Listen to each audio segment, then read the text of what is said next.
नमस्कार, राम राम। एक दो दिन पहले मैंने एक वीडियो बनाया था कि महाराष्ट्र में जिस तरह से भाषा की राजनीति हो रही है, उस राजनीति को किसी भी तरह से स्वीकार नहीं किया जा सकता। और अब नई जो एक उसमें प्रगति हुई है वह ये कि राज ठाकरे और उनके भाई उद्धव ठाकरे इस क्षुद्र राजनीति के नाम पर एक दूसरे से मिल गए हैं और जो अब दुगना विष जो है वह वमन किया जा रहा है, तोड़फोड़ जारी है।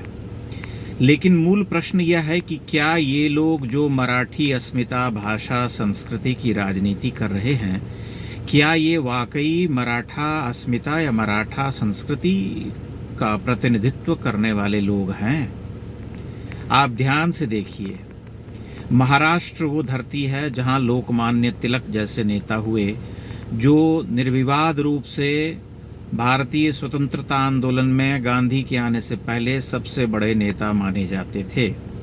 लोकमान्य तिलक और विनायक दामोदर सावरकर दोनों ही विराट व्यक्तित्व के धनी थे और दोनों ही हिंदी के परम प्रेमी व्यक्ति भी थे।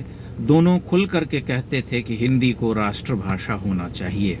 ऐसा तिलक ने कई बार कहा और विनायक दामोदर सावरकर ने भी कई बार कहा। वे इसके बड़े हिमायती थे कि हिंदी को राष्ट्रभाषा बनाना चाहिए। महाराष्ट्र और जो मराठे लोग हैं, महाराष्ट्र से निकलने वाले, उनमें से कई ऐसे बड़े लेखक, पत्रकार रहे हैं जिन्होंने हिंदी की बहुत अधिक सेवा की है। माधव सप्रे का नाम कितने लोग जानते हैं?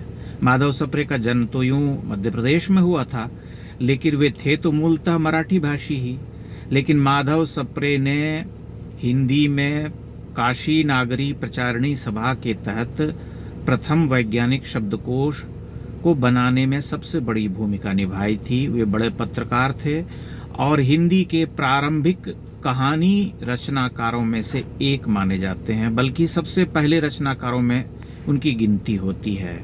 उन्होंने जीवन भर हिंदी की सेवा की, पत्रकारिता की हिंदी में, लेखन किया हिंदी में, और हिंदी की नई पौध को आगे ले जाने में उनकी भूमिका बहुत बड़ी थी। उसी तरह से विष्णु पराड़कर थे। विष्णु पराड़कर ने भी बहुत महत्वपूर्ण भूमिका निभाई हिंदी को आगे बढ़ाने में, और हिंदी से उनका प्रेम जो है वह जग जाहिर था। हिंदी के बड़े लेखकों में और मराठी पृष्ठभूमि से आने वाले लोगों में काका कालेलकर का नाम भी सभी जानते हैं, सभी उनसे परिचित हैं। उनके अलावा गजानन माधव मुक्तिबोध, वे भी आधे मराठी थे। ऐसे कितने लोग हैं, कितने लोगों का नाम लिया जा सकता है। सिनेमा की अगर हम बात करें, हिंदी सिनेमा की, तो उसके शुरुआती कर्ता धर्ताओं में बंगाल के साथ और पंजाब के साथ सबसे बड़ी भूमिका इन मराठियों की थी। चाहे दादा साहब फाल्के हों या वी शांताराम हों या अन्य लोग हों, ये सभी लोग किसी परिचय के मोहताज नहीं हैं। दादा साहब फाल्के के नाम पर तो आज भी भारत में हिंदी में सिनेमा में सबसे बड़ा पुरस्कार दिया जाता है। वी शांताराम कितने दूरदृष्टा और कितने बड़े सिनेमा के व्यक्तित्व थे, यह मुझे बताने की आवश्यकता नहीं है। न जाने कितने गायक, कलाकार, बड़े बड़े धुरंधर शास्त्रीय गायक जो महाराष्ट्र में हुए, उन सब ने जीवन भर मराठी तो गाया ही, चूंकि उनकी मातृभाषा थी, लेकिन मूल और प्रतिनिधि गायन जो है उन्होंने हिंदी में ही किया, हिंदी भाषा में किया, अवधी ब्रज भाषा में किया। चाहे आप भीमसेन जोशी का नाम लीजिए, चाहे सवाई गंधर्व का नाम लीजिए, चाहे मोगूबाई कुर्डीकर का नाम लीजिए, चाहे किशोरी अमोनकर का नाम लीजिए, चाहे हिंदी सिनेमा और सुगम संगीत की स्वर साम्राज्ञी लता मंगेशकर का नाम लीजिए। लता मंगेशकर तो सबसे अधिक महत्वपूर्ण हैं, क्योंकि उन्होंने पूरा जीवन हिंदी सिनेमा के लिए ही गायन किया, और हिंदी सिनेमा में गायन करने के लिए वह हमेशा कृतज्ञ रहीं, ऋणी रहीं। ये बार बार कहती रहीं कि हिंदी ने उन्हें जो मान दिलाया वह किसी और भाषा ने नहीं दिलाया, जबकि मराठी से उन्हें बहुत प्रेम था और मराठी भाषा में वे बहुत सुंदर गायन कर चुकी थी, करती रहीं जीवन भर। तथापि हिंदी के प्रति कृतज्ञता का भाव उनके मन में था। ये सभी लोग, इनके मुंह से कभी आपने हिंदी के लिए कोई बैर का कोई शब्द सुना है? कभी नहीं सुना होगा। लेकिन ये लोग अभी जब इनकी राजनीतिक विरासत जो है पूरी तरह से हाशिए पर है और ये प्रश्नों के घेरे में है और इन्हें लग रहा है कि अब हमें कुछ हासिल नहीं होने वाला है, हम कुछ नहीं कर पाएंगे, तब इस तुच्छ राजनीति पर उतर आए हैं। पिछले वीडियो में मैंने कहा था कि इस तरह की जोर जबरदस्ती या एक दूसरे को अपमानित करना, पीटना, मारना, थप्पड़ चलाना मराठी नहीं बोलने पर इससे कोई व्यक्ति भाषा नहीं सीख सकता, बल्कि एक विद्रोह का भाव जो है वह पनपेगा, और वही हो रहा है। मुंबई में ही एक बिजनेसमैन है, उनका पूरा नाम नहीं जानता, कोई केडिया जी हैं। उन्होंने कहा कि मैं 30 वर्ष से यहाँ रह रहा हूँ, 30 वर्ष में भी मैं मराठी पूरी तरह से नहीं सीख सका, और अब तो मैं बिल्कुल नहीं सीखूंगा, क्योंकि इस तरह से जोर जबरदस्ती करके कोई मुझे भाषा नहीं सिखा सकता है, मैं नहीं बोलूंगा, क्या करोगे। जिसके बाद महाराष्ट्र नव निर्माण सेना के कार्यकर्ताओं ने उनके घर पर पथराव किए, शीशे तोड़ डाले। आप बताइए कि इस तरह की घटना से अपने आप को जस्टिफाई करने वाले ये दोनों भाई क्या सिद्ध करना चाहते हैं? क्या इस तरह से किसी भी देश में, किसी भी प्रांत में भाषा की सीख दी जा सकती है? ये कह रहे हैं कि छोटे छोटे बच्चों, कौन दबाव डाल रहा है, कौन हिंदी थोप रहा है? ये तो विश्वमन कर रहे हैं और दूसरे प्रांत के लोगों को भी वैसा करने को बाध्य कर रहे हैं। जहां पहले से ही हिंदी द्रोह या हिंदी विरोध की भावना है, ऐसे लोग क्या सीखेंगे? ऐसे लोग यही ग्रहण करेंगे, चलो यह कर रहा है तो हमें और गति से और गंभीरता से और गहनता से यह काम करना चाहिए, ताकि पूरे देश में वैमनस्य फैले। भाषा के नाम पर, प्रांत के नाम पर, जाति के नाम पर, धर्म के नाम पर ये सभी लोग, पूरा विपक्ष एक ही उद्देश्य से, एक सूत्री कार्यक्रम के तहत काम कर रहा है कि किसी न किसी तरह देश की अमन शांति जो है उसको पूरी तरह से नष्ट कर दिया जाए, कहीं किसी न किसी बात को लेकर के लड़ाया जाए।